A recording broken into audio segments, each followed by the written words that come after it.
story emerging from the National Capital Region today. It is that of a 3-year-old and what happened to her when she was at a daycare center.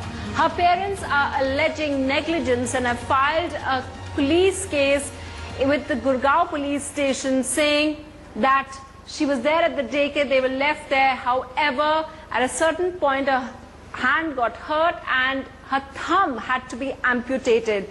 The story has had tremendous response. First it was on Facebook, now it has become a major news story as the Gurugram police are looking for those people who are running the daycare centers. But the larger question really is that a lot of working parents are asking is that when we leave our children at daycare centers, are they safe and who's looking out for them? We'll be talking about that in just a bit. First, let's just take a look at this 3-year-old story.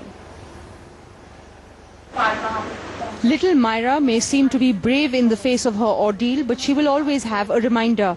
Her mother Shivani cannot get over the betrayal of those who were supposed to care for her 3-year-old daughter, a daycare in Gurugram. Law के ऊपर आ गया ना, हम अपनी तरफ से पूरी कोशिश कर सकते हैं. मेरा मानना सिर्फ ये है कि हम पढ़े लिखे जॉब करने वाले लोग हैं. अगर हम ऐसे लोगों के लिए एक्शन नहीं लेंगे तो सड़क पे हजारों मजदूर बैठे हैं जो गरीब लोग पढ़े लिखे नहीं हैं और किसी के भी साथ हो सकता है, उनकी तो फिर कभी सुनवाई नहीं होगी. On the 28th of April, she received a call from a teacher informing her that her daughter had had a minor accident. Her thumb had got caught in a door. When she reached the hospital, she found her daughter's thumb had been amputated. Shivani Sharma wrote on her Facebook wall, "Can you believe the situation when my 3-year-old is in front of my eyes bleeding? The resident plastic surgeon told me that nothing can be done to the broken thumb, but only surgery to close the cut, which means for her whole life she will never have a full thumb nor any nail. Instead, she will have a round cut finger." The daycare center is locked, its owners untraceable. The police have registered a case of negligence. Investigations are going on currently. Okay. Sir, a lot of these play schools, a lot of these creches are now mushrooming all over Gurugram. While we were coming to your office, we saw several on the way. Is there any kind of regulation, any kind of guidelines that you're aware of under which they should be operating? Actually, more details can be given in this regard to you by the Education Department. All over Gurugram, daycare centers are mushrooming, but this incident has left several parents worried. Back in 2013, the Women and Child Development Department came up with an early childhood care policy which made mandatory the accreditation and registration of such centers. However, failure of implementation of these guidelines just might turn these daycare centers into dangerous centers. With camera person Pooja Arya in Gurugram, I'm Sonal Mehrotra for NDTV. Just to make a couple of things clear before we go ahead is that the allegations are ones just that the parents have leveled right now. We don't really know what happened that time. Her thumb got stuck, but we don't really know what happened. What we do know is what the police is saying, that the authorities have locked up the daycare center and are on the run and they're looking for them. What we also know is that those rules which guide all these daycare centers, they're not really clear right now. So let's just get some clarity on that, because when NDTV reported this story, the first kind of reaction that we got from parents all over who were watching that story was, what is my child safe? And so we wanted to get some clarity on this. So let me just introduce our panel here. We have Bidisha Pillai from Save the Children, who will tell us about the rights that children have and which laws actually apply to them. Sudeshna Sengupta of Mobile Crash. And we also have Vigyata Raikwad, who's the CEO of Munchkins, a play school in Mumbai, to tell us about what kind of laws, what kind of rules they apply to make sure that the children are safe in their places. So, Mr. Raikwad, if I can just start with you, and we're also hoping to have the NCPCRI member to tell us how the government views all these things. So, Mr. Raikwad, if I can start with you, when you heard an instance like this, a lot of parents saying this is their worst nightmare, that children aren't really looked after really well. What do you do to make sure, and what kind of safeguards do you have in place to make sure such incidents don't occur? See, first and foremost, I believe that every center should be child-proof. When you're looking at a child's hand being crushed in the door and it had to be amputated, that shows that the door must have been a wooden door. Second, it was not probably, shaped in a way that if a child pushes it with an intensity, you can't stop two children pushing each other, as what the parents said, or the daycare passed the remark saying that some child pushed the door and, it so happened. That's a very negligent reply. You must have, like, if in case I have to give my own example, we have backlight partitions in our school, which is very, very light. There are door stoppers everywhere. So even if a child pushes, it doesn't harm. It's a slight bump or a, slight cut. It is not something so bad wherein you need to amputate the hand or, the child suffers throughout her or his life. Second, there should be regulations. Unfortunately, people who are running their daycares are not trained themselves. Basic education is missing. Anyone who can speak basic English or is good looking starts a daycare, and we just put our children there, which is so wrong. Like, walls should be baby proofed, floors should be baby proofed, doors should be baby proofed. Ma'am, I understand you're being very responsible about this. Can you tell me, is there someone from the government or from the state who comes to regularly Absolutely, check there should be whether you guidelines. have all these First and foremost, I believe people should be educated before they start. Today there are home-run daycares, there are home-run creches and play schools. What I'm asking which is so incorrect. Is there someone from the government who comes and checks all the time? Is there someone coming and checking your premises? No, there is nobody who comes and checks. Sure? There is nothing, there is no regulation, no. Okay, so that's the point perhaps. That is what hurts. Now today we are educated, so we are doing it. Yes, we are educated, we are doing it, but there are so many people who are uneducated running these centers and they are not doing a good job. And unfortunately, children are suffering. In fact, I also believe there should be a parent awareness created that when you look out for a daycare center, please look out for these things. I would just want to draw a light on this thing. There are so many daycares which are cooking inside their premises having LPG. Are we waiting for a fire breakout? Tomorrow we are going to cry if we lose our children. Please stop doing all of this. That's really worrying. Yes, okay, I want to, even Ms. think Raikwa, about it. there are other people They use it as a USP that there are other people from daycares as well. Let me get their opinion. When you hear her, has anyone come and checked? So she's in Mumbai. Has anyone come and checked your So I think it depends on brand to brand. So we have regular audits and even surprise checks By every who? month by Mapleware Corporate. So every month we have 8 or 7 audits. But that's a self-regulation, Not from the government, from the Mapleware head office. So we have surprise checks, like suppose in a week they come without telling us sometimes. So we have that kind of fear and we feel that heat that yes, we should be working on the proper guidelines. And Okay. So I think this should be done with all, I think. But nothing from the government. Nothing from the government. So that as is Sonal not was the reporting government, and no? speaking.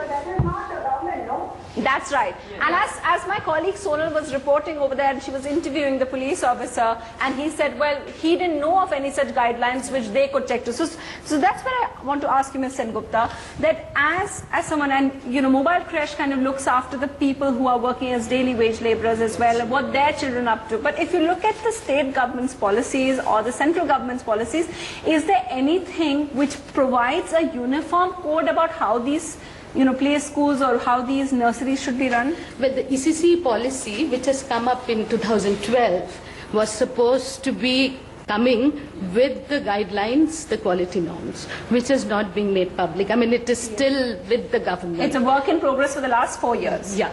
Okay. 2012, the policy has been made public. The policy has been approved, but the quality norms and the guidelines, the curriculum has not come in as yet. So, I mean, we are actually keeping all children under 6 unregulated, and the care, which is a public good, is actually not looked at as an important factor. We address safety, we address accidents, but we do not... Individual accidents and instances when these happen. Yeah. So why are we actually discussing today? It is because there has been an unfortunate incident. Okay. So do we look at it as a violation of right? Or do we look at it as an unfortunate incident? Okay, so Mr. Tikku, who is of the Child Rights Commission, which is perhaps the only kind of government body which looks at, what happens to children and their rights. Sir, you must have heard the details of this, and it is quite shocking to hear from these daycare and play schools saying that there is no government body looking at them, there is nobody checking them, there's no license, nothing, it's totally unregulated. Isn't this of some concern to you, sir? Well, let me first clarify that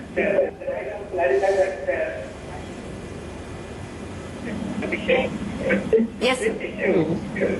Has been taken up time and again. The policy guidelines were put in place in 2012 sometime, but still the rules to be followed have not been put in place. There's absolutely nobody as on date, including we had said that time that the DOE should immediately take up this issue and go on on the inspection sprees and then have that in league with the child welfare committees, because these are all the early childhood care issues. This does not cover under the RTE Act 2009 as such, although in the NCP said we had issued a set of guidelines for corporal punishment, which could probably take care of this, but had it. So that means all children under 6, which RTE, Right to Education, comes about for children older than 6, all children under 6 that way have no safety net. And is that why, are there a lot of instances like this? I mean, this has happened in NCR, in the Millennium City. Yes. That's why it's, coming to highlight. Everyone across the country is looking at it. Are there lots of such cases? I just have one suggestion. That's one of the points that these... There have been number of cases. Okay, please go ahead. There are several such incidents which happen, and I think these instances are on the rise. However, I think what's also happening is that we don't have enough data. As Ms. Sengupta rightly said, that we are only responding to incidents when they happen. We are not kind of first putting in place the entire sort of piece of making sure that the guidelines that are existing are implemented properly, that they're uniformly implemented across government and private institutions, because there are so many private institutions that are mushrooming. So at one level we are talking about institutions where How many are we talking about? We don't know. We don't know. So it's a large number of institutions. Perhaps even the government doesn't know how many exact institutions are there. So forget the fact that how many of them are applying the guidelines and following the guidelines. Very often it's left to private players who have their own standards guidelines. Who want their own brand. Who want their own brand, or organizations like Save the Children, where we consider child safeguarding to be extremely critical. Child protection is a right. And then we work with, governments in different states to work with their schools or the institutions to kind of make sure that the guidelines are being implemented properly. But as of now, it's piecemeal and it's sporadic. So, Mr. Tikku, you were saying lots of such cases have happened. In fact, and there are so many of these institutes, some of them. Yeah, Ms. Raikwar, what did you want to say? What I basically wanted to say, till the time the government doesn't start regulating the daycares or the preschools, at least some guidelines should also be introduced to parents, that when they are going to zero down a particular daycare, please look out for these basic safety, which is there in the center or no. Is your child safe there or no? Today we are discussing this issue, but the child has already suffered. The parent has lost their child's thumb. You can't get that back. At least to avoid all of this in future, any parent who is not much known, who is the first time a mother, should know what exactly they should look at to improve a daycare. Okay, so we have a couple over here which looks at, you do audits yourself. So when you do audits, what are some of the glaring lapses that you find? For any preschool, if you just enter any preschool, you have to see that they are childproof or not, right? From the door blockers to the finger guards, the mats, the corner guards. Even we have done, so we have done around 10 safety audit schools. Everyone has a flame cooking. You should have an induction. So they should have, none of them have a fire extinguisher. None of the schools have fire extinguisher. How many schools have you seen? We did 10. We did 10? In Gurugram. Okay. And none of them had fire extinguisher. None of them have a stopper. None of them have a maid or a IR trained for CPR. They don't know what's the nearest hospital they should go in. Exactly. I'll give and where did you take all these findings? So we have these findings with us because we are collecting data. You couldn't take it to the police, or you couldn't take it. So Mr. Tikku, you're hearing these people, they are independent consultants who have done an audit, and they're taking it to various schools. So what is happening? I know you said that last week also you had a meeting, but shouldn't this be a bit more urgent from the government's part? Well, I think the public also has to take a call on this and maybe pressurize the government, state governments as well, because most of the time now we have had almost all the states have a commission now. The State Commission for Protection of Child Rights has to necessarily take a call on this and issue immediately guidelines for the ECC. All these mushrooming preschool institutions will have to be strictly regulated. The last 4 years have been saying that we need regulation. Okay, lots of people want to say, and we just want to tell parents, we don't want to alarm them about the fact that there are no fire extinguishers, there's cooking being done, all kinds of hazardous things being done in play schools. We'll take a short break just to tell parents what to look out for when they're thinking of sending their children to daycare, because they have to. I mean, you can't quit your job and sit at home. So we just want to tell parents what to look out for. So stay with us.